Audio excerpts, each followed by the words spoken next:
Binafsi mimi najiuliza mapenzi ni kitu gani? Mbona tamu kushinda asali? Kwa sababu hata utafutaji wake sio kazi kama pesa, lakini thamani yake ni ghali zaidi ya pesa.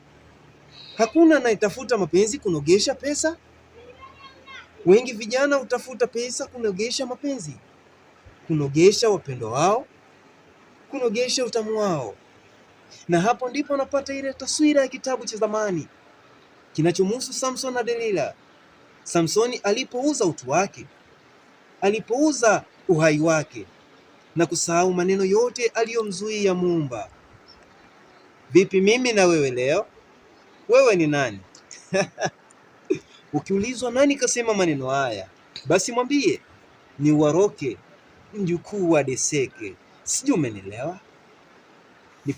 Ni kufollow back.